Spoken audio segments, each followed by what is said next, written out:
بسم اللہ الرحمن الرحیم الحمد للہ رب العالمین والصلاة والسلام علی اشرف الانبیاء والمرسلین نبینا محمد وعلی آلہ وصحبہ اجمعین۔ شیخ الاسلام محمد بن عبد الوہاب رحمہ اللہ اپنی کتاب التوحید میں 41واں باب اس طرح قائم کرتے ہیں: باب قول اللہ تعالی فلا تجعلوا للہ اندادا وانتم تعلمون۔ شیخ الاسلام محمد بن عبد الوہاب رحمہ اللہ نے یہ جو باب قائم کیا ہے وہ سورہ بقرہ کی ایک آیت کا ٹکڑا ہے۔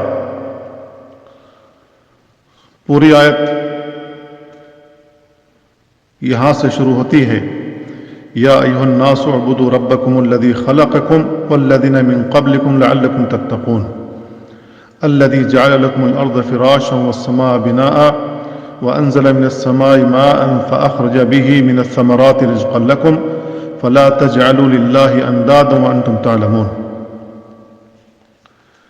اے لوگو، اپنے اس رب کی عبادت کرو جس نے تمہیں پیدا کیا اور انہیں بھی جو تم سے پہلے گزر چکے ہیں، تاکہ تم متقی بن جاؤ۔ وہی وہ ذات ہے جس نے تمہارے لیے زمین کو بچھونا بنایا اور آسمان کو چھت کے مانند بنایا، اور آسمان سے بارش نازل کی جس کے ذریعے پھل نکالے جو تمہارے لیے رزق ہے، تو تم اللہ تعالیٰ کا شریک نہ بناؤ، اور یہ تم جانتے ہو۔ ان دونوں آیتوں پر غور کریں تو معلوم ہوتا ہے کہ اللہ تعالیٰ نے پہلی آیت کے شروع میں کہا یا ایھا الناس اعبدوا ربکم، تنہا اپنے رب کی عبادت کرو۔ اس آیت میں مخاطب عام لوگ ہیں، کیونکہ اللہ تعالیٰ نے یا ایھا الذین آمنوا نہیں کہا بلکہ یا ایھا الناس کہا، اے لوگو۔ تو اس آیت میں مخاطب عام لوگ ہیں، جس میں مشرکین مکہ بدرجہ اولیٰ شامل تھے۔ ان سے کہا جا رہا ہے کہ اپنی عبادت کو خالص کرو اللہ رب العالمین کے لیے، کیونکہ وہ اللہ کی عبادت تو کرتے تھے مگر اس کی عبادت میں غیر اللہ کو شریک ٹھہراتے تھے۔ تو جو عبادت اللہ کے لیے خالص نہ ہو وہ عبادت باطل ہوگی، اللہ کے ہاں قابل قبول نہیں ہوگی۔ اسی لیے حکم دیا کہ اے لوگوں، اپنے پروردگار کی عبادت کرو۔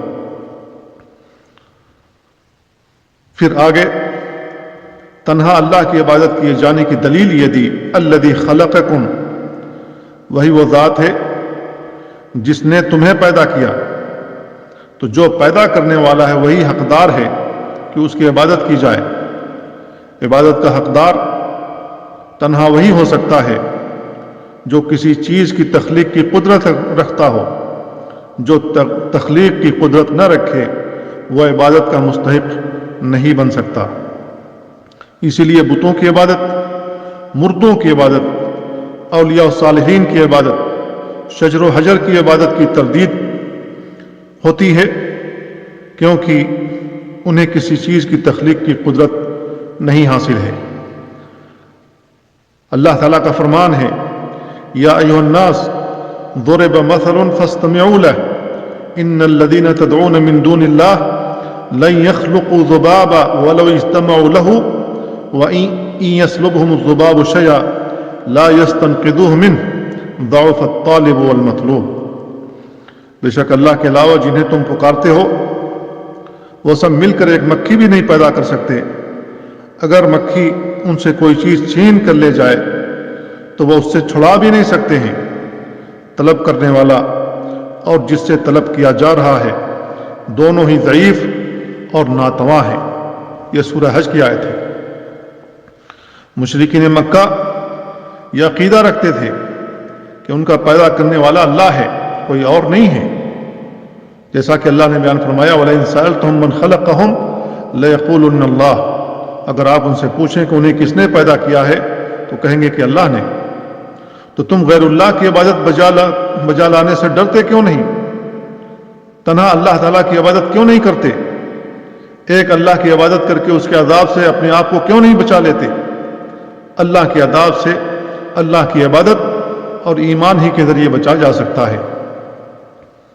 الذی جعل لکم الارض فراشا، زمین کو تمہارے لیے بچھونے کے مانند بنایا، جس پر تم بیٹھتے ہو، جس پر تم سوتے ہو، جس پر تم چلتے ہو، اور مرنے کے بعد زمین ہی کے گود میں سلا دیے جاتے ہو، پھر اسی سے اٹھائے جاؤ گے۔ منہا خلقناکم وفیہا نعیدکم ومنہا نخرجکم تارۃ اخری، اسی سے ہم نے تمہیں پیدا کیا، اسی میں دوبارہ لوٹائے دیے جاؤ گے، دوبارہ اسی سے نکالے جاؤ گے۔ یہ زمین اتنی لمبی چوڑی ہے کہ اس کو ہلنے سے بچانے کے لیے پہاڑ کی شکل میں میخیں گاڑ دی اللہ رب العالمین نے، تاکہ یہ کسی ایک سمت میں مائل نہ ہو جائے۔ آسمان کو چھت کے مانند بنایا، اس میں بہت سے کواکب، سورج اور چاند بنائے، ستاروں کے ذریعے آسمان کو مزین کیا، اور اس سے شیطانوں کو مارا بھی جاتا ہے تو وہ جل جاتے ہیں، ختم ہو جاتے ہیں، مر جاتے ہیں۔ اللہ رب العالمین نے بیان فرمایا وَجَعَلْنَا السَّمَاءَ سَقْفًا مَحْفُوظًا، ہم نے آسمان کو محفوظ چھت بنایا ہے۔ پھر آسمان سے بارش نازل کی، جس سے قسم قسم کے پھل اگائے۔ زمین ایک ہے، پانی ایک ہے، لیکن پھلوں کی نوعیت مختلف ہے، کوئی کسی رنگ کا ہے، کوئی کسی رنگ کا، کسی کا ذائقہ میٹھا ہے، کسی کا ترش اور کسی کا تیکھا ہے، سب کی خوشبوئیں مختلف ہیں۔ کس نے انہیں ایسا بنایا ہے؟ اللہ رب العالمین نے۔ کیا اللہ کے علاوہ بھی کوئی ہے جو ایسا بنا سکے؟ نہیں، ہرگز نہیں۔ اللہ نے تمہیں یہ پھل بطور رزق عطا کیا ہے، جنہیں تم کھاتے ہو، انہیں بیچ کر پیسے کماتے ہو، انہی پھلوں کے ذریعے تمہارے بدن طاقتور اور صحت مند ہوتے ہیں۔ تو اللہ رب العالمین آگے کہہ رہا فلا تجعلوا للہ اندادا، تو تم اللہ کا شریک کسی اور کو نہ بناؤ۔ الانداد ندن کی جمع ہے، اس سے مراد شبیہ، نظیر اور مثیل ہے۔ ان معنی کے اعتبار سے آیت کا معنی یہ ہوا تم اللہ کا شبیہ کسی اور کو نہ بناؤ، تم اللہ کا نظیر کسی اور کو نہ بناؤ، تم اللہ کا مثیل کسی اور کو نہ بناؤ، کیونکہ لیس کمثلہ شیء وہو السمیع البصیر، اس کے مثل کوئی چیز نہیں، وہ سننے اور دیکھنے والا ہے۔ لہذا اللہ کے مشابہ کوئی اور نہیں ہے، وہ اپنی ذات میں یکتا ہے، اپنی صفات میں یکتا ہے، وہ اپنی عبادت میں بھی یکتائی چاہتا ہے، لہذا اس کی عبادت میں کسی کو شریک نہ بنایا جائے۔ شیخ الاسلام نے باب قائم کرنے کے بعد وہی آیت سب سے پہلے ذکر کی ہے فَلَا تَجْعَلُوا لِلَّهِ أَنْدَادًا وَأَنْتُمْ تَعْلَمُونَ، تم دانستہ طور پر اوروں کو اللہ کا شریک نہ ٹھہراؤ۔ ابن عباس رضی اللہ عنہما نے اس آیت کی تفسیر میں فرمایا انداد سے مراد شرک ہے۔ شرک کی دو قسمیں ہیں، جیسا کہ ہم سب جانتے ہیں۔ پہلے قسم شرک اکبر ہے، جو کہ بالکل واضح ہے، جیسے غیر اللہ کے تقرب کے لیے ذبح کرنا، غیر اللہ سے دعا کرنا، غیر اللہ سے استغاثہ کرنا، غیر اللہ سے مدد مانگنا، غیر اللہ کا سجدہ کرنا وغیرہ۔ اور شرک کی دوسری قسم شرک اصغر ہے، جسے چھوٹا شرک کہا جاتا ہے، اس کا مرتکب دار اسلام سے خارج نہیں ہوتا۔ شرک اصغر کے اقسام میں شرک خفی ہے، جو دو طرح سے ہوتا ہے۔ نمبر ایک مقاصد اور نیتوں میں شرک، جو کہ دل میں پوشیدہ ہوتا ہے اور دلوں کے احوال سے اللہ کے علاوہ کوئی بھی باخبر نہیں ہوتا۔ جیسے کوئی نماز پڑھے تو دکھانے کے لیے پڑھے، زکوٰۃ دے تو دکھانے اور نام و نمود کے لیے کرے، عمرہ اور حج کرے تو دکھانے اور نام و نمود کے لیے کرے، اور دیگر نیکی کے کام کرے تو اس میں شہرت مطلوب ہو۔ نمبر دو الفاظ میں شرک، جس کا بیان یہاں ہو رہا ہے۔ تو ابن عباس رضی اللہ عنہما نے اس آیت کی تفسیر میں فرمایا کہ انداز سے مراد شرک ہے جو رات کے اندھیرے میں سیاہ پتھر پر چیونٹی کے چلنے سے بھی زیادہ مخفی ہے، چیونٹی کی چال سے بھی زیادہ پوشیدہ ہے۔ مثلا یوں کہنا واللہ و حیاتک، اللہ تعالیٰ کی اور تیری زندگی کی قسم، فلان و حیاتی، فلاں میری جان کی قسم، لولا قلیبۃ ھذا لاتانا اللصوص، اگر اس شخص کی کتیا نہ ہوتی تو ہمیں چور آ لیتے. لولا البط فی الدار لاتانا اللصوص، اگر گھر میں بطخ نہ ہوتی تو ہمیں چور آ لیتے. یا کسی سے یہ کہنا ما شاء اللہ وشئت، وہی ہوگا جو اللہ چاہے گا اور تم چاہو گے. لولا اللہ و فلان، اگر اللہ نہ ہوتا اور فلاں نہ ہوتا. تو اس قسم کی تمام باتیں شرک ہیں. تم اس قسم کی باتوں میں اللہ تعالیٰ کے ساتھ کسی کا نام نہ لو. یہ سب شرکیہ باتیں ہیں، شرکیہ الفاظ ہیں. توحید کی اصل حقیقت یہ ہے کہ انسان کے دل میں اللہ تعالیٰ کے سوا اس کا کوئی شریک ہو نہ ساجی. مثلا اللہ تعالیٰ کے علاوہ کسی کے نام کی قسم اٹھانا یا یوں کہنا کہ وہی ہوگا جو اللہ چاہے اور فلاں چاہے گا، تو یہ شرک ہے. ایسے مواقع پر صرف اور صرف اللہ تعالیٰ کا نام لینا چاہیے. توحید کا اولین اور کامل ترین درجہ یہ ہے کہ یوں کہا جائے اگر اللہ نہ چاہتا تو فلاں کام نہ ہوتا. البتہ یوں کہنا جائز ہے کہ اگر اللہ تعالیٰ نہ چاہتا اور پھر فلاں آدمی کا تعاون نہ ہوتا تو میرا فلاں کام نہیں ہو سکتا تھا. اس صورت میں فلاں کا مرتبہ اللہ تعالیٰ سے کمتر بیان ہوا ہے. عربی میں لفظ ثم ترتیب کے لیے آتا ہے. اس اعتبار سے اس کا مفہوم یہ ہوگا کہ بندے کی مشیت اللہ کی مشیت کے تابع ہو جاتی ہے. اس لیے یہ جائز ہے وما تشاءون الا یشاء اللہ رب العالمین. بندے کی اپنی مشیت ہوتی ہے لیکن بندوں کی مشیت اللہ کی مشیت کے تابع ہے. لیکن اگر کوئی شخص یوں کہے کہ اللہ تعالیٰ اور فلاں نہ چاہتا تو یہ کام نہ ہوتا، ایسا کہنا ناجائز ہے بلکہ حرام اور شرک ہے. اسی لیے ابن عباس رضی اللہ عنہ نے فرمایا تم اپنے کسی کام میں بھی اللہ تعالیٰ کے ساتھ کسی دوسرے کو شریک نہ کرو. ابن عباس رضی اللہ عنہ نے شرک اصغر کے سلسلے میں امت کو متنبہ کیا، تو جو کام شرک اکبر ہو اس پر امت کو متنبہ کیوں نہ کیا جائے. یہ بات معلوم ہونی چاہیے کہ شرک اصغر ہی کے ذریعے شرک اکبر تک رسائی ہوتی ہے. شرک اصغر شرک اکبر کے لیے وسیلہ اور ذریعہ ہے جس سے ہر حال میں بچتے رہنے کی ضرورت ہے. اس کے بعد شیخ الاسلام نے عمر رضی اللہ تعالیٰ عنہ سے مروی یہ روایت ذکر کی ہے.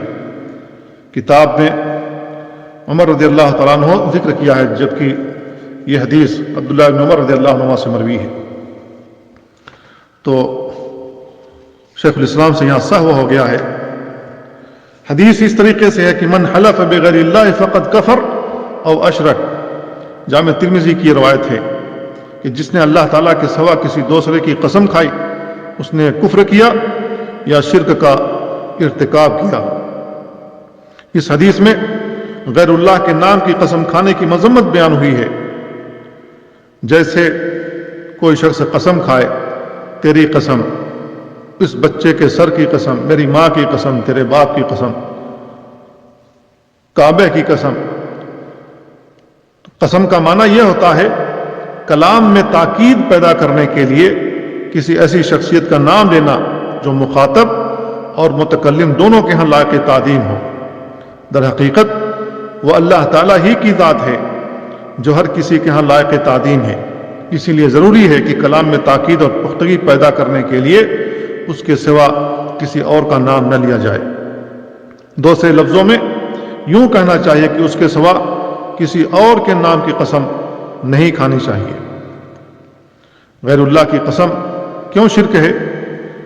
غیر اللہ کی قسم کھانا اس لیے شرک ہے کہ ایسی صورت میں مخلوق کو اللہ جیسا قرار دیا جا رہا ہوتا ہے اور مخلوق کی تعظیم اسی طرح ہو رہی ہوتی ہے جیسے اللہ تعالیٰ کی ہوتی ہے. ایسا کرنا کفر اصغر اور شرک اصغر ہے. البتہ عبادات میں غیر اللہ کی تعظیم اسی طرح کرنا جس طرح اللہ تعالیٰ کی ہوتی ہے شرک اکبر بن جائے گا. اسی طرح اگر کوئی شخص دلی طور پر غیر اللہ کی قسم نہیں کھانا چاہتا ہے، البتہ اس کی زبان سے غیر ارادی طور پر نبی کی قسم، کعبہ کی قسم، امانت کی قسم یا ولی کی قسم وغیرہ الفاظ بے ساختہ نکل جاتے ہیں تو یہ بھی شرک ہے، کیونکہ اس سے ان کے نزدیک غیر اللہ کی اہمیت اور تعظیم ظاہر ہوتی ہے۔ اس کے بعد شیخ الاسلام محمد بن عبد الوہاب رحمہ اللہ نے عبداللہ بن مسعود رضی اللہ عنہ کی یہ روایت ذکر کی ہے کہ وہ فرماتے ہیں لَأَنْ أَحْلِفَ بِاللَّهِ كَاذِبًا أَحَبُّ إِلَيَّ مِنْ أَنْ أَحْلِفَ بِغَيْرِهِ صَادِقًا۔ معجم طبرانی کبیر اور مصنف عبد الرزاق میں یہ روایت موجود ہے۔ میرے نزدیک غیر اللہ کی سچی قسم اٹھانے کی نسبت اللہ تعالیٰ کی جھوٹی قسم کھانا زیادہ بہتر ہے۔ اس سے معلوم ہوا کہ غیر اللہ کی قسم اٹھانا بہت بڑا گناہ اور شرک ہے۔ جھوٹ اگرچہ کبیرہ گناہ ہے، تاہم شرک کئی کبیرہ گناہوں سے بھی بڑا جرم ہے۔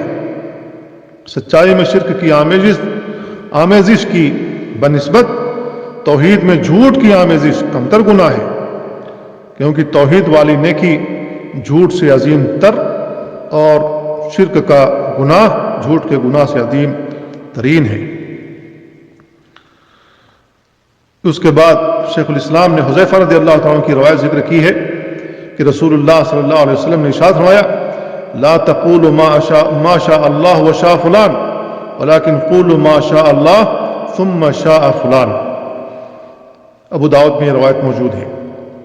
یوں نہ کہو جو اللہ تعالیٰ چاہے اور فلاں چاہے وہی ہوگا، بلکہ یوں کہو جو اللہ چاہے اور پھر جو فلاں چاہے۔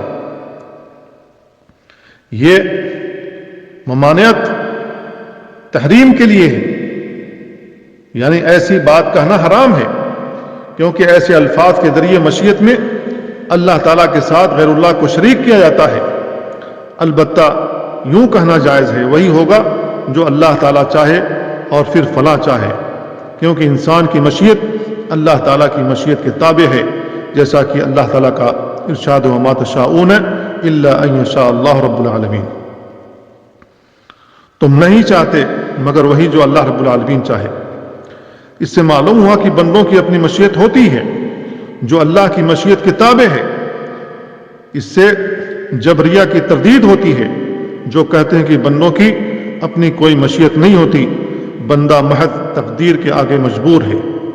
ان کا مذہب باطل ہے، ان کا ایسا کہنا باطل ہے، کیونکہ اللہ رب العالمین نے فرمایا لمن شاء منکم ان یستقیم، تم میں سے جو چاہے سیدھی راہ اپنا لے، سیدھے راستے پر چلنے لگے۔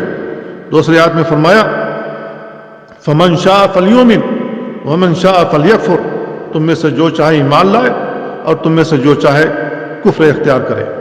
لیکن اللہ رب العالمین ایمان کو پسند کرتا ہے، کفر کو ناپسند کرتا ہے، اسی وجہ سے اللہ نے کفر سے منع فرمایا اور کافروں کا ٹھکانہ جہنم بتایا ہے اور کفر سے بچنے کی تاکید کی ہے۔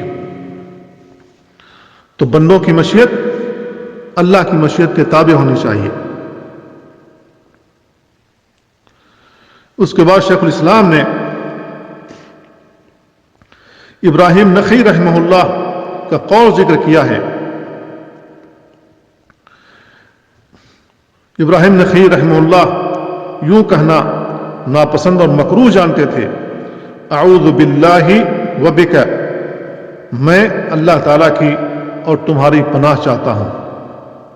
البتہ اعوذ باللہ ثم بک، میں اللہ تعالیٰ کی اور پھر تمہاری پناہ چاہتا ہوں کہنا جائز سمجھتے تھے، اور فرماتے تھے لولا اللہ ثم فلان، اگر اللہ تعالیٰ اور پھر فلاں نہ ہوتا تو یہ کہہ سکتے ہیں۔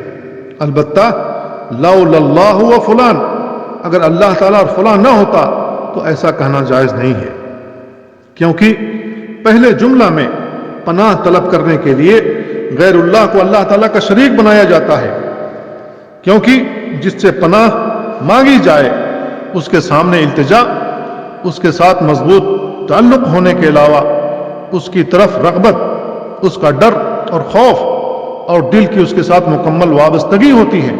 اس قسم کا تعلق صرف اور صرف اللہ تعالیٰ کے ساتھ ہی ہونا چاہیے۔ اسلاف نے عام طور پر کراہیت کا لفظ حرام کے معنی میں استعمال کیا ہے. بسا اوقات یہ لفظ یعنی کراہیت ایسی چیز پر بھی بول دیا جاتا ہے جو حرام نہ ہو، لیکن یہ لفظ ایسے مواقع پر ہی بولا جاتا ہے جہاں نص موجود نہ ہو. تو میرے بھائیوں، عقیدے کی اصلاح ضروری ہے. اس لیے شیخ الاسلام محمد بن عبد الوہاب رحمہ اللہ نے ایک ایک جز کی وضاحت کر دینا مناسب سمجھا تاکہ لوگوں کے عقیدے کی اصلاح ہو جائے. اللہ تعالی ہم سب مسلمانوں کے عقیدے کی اصلاح فرمائے. یہ ذکر کرنے کے بعد شیخ الاسلام نے اس سے چند مسائل اخذ کیے ہیں. پہلا مسئلہ یہ ہے کہ اس باب میں سورہ بقرہ کی آیت نمبر 22 کے لفظ انداد کی تفسیر موجود ہے. نمبر 2، صحابہ اکرام شرک اکبر کے متعلق وارد شدہ آیات کی تفسیر اس انداز سے کرتے تھے کہ وہ شرک اصغر کو بھی واضح کرتی ہیں. نمبر 3، غیر اللہ کی قسم کھانا شرک ہے. نمبر 4، غیر اللہ کے نام کی سچی قسم کھانا اللہ تعالیٰ کے نام کی جھوٹی قسم کھانے سے زیادہ بڑا گناہ ہے. نمبر 5، واو بمعنی اور ثم پھر کے معنی کے الفاظ میں معنوی فرق بھی معلوم ہو گیا.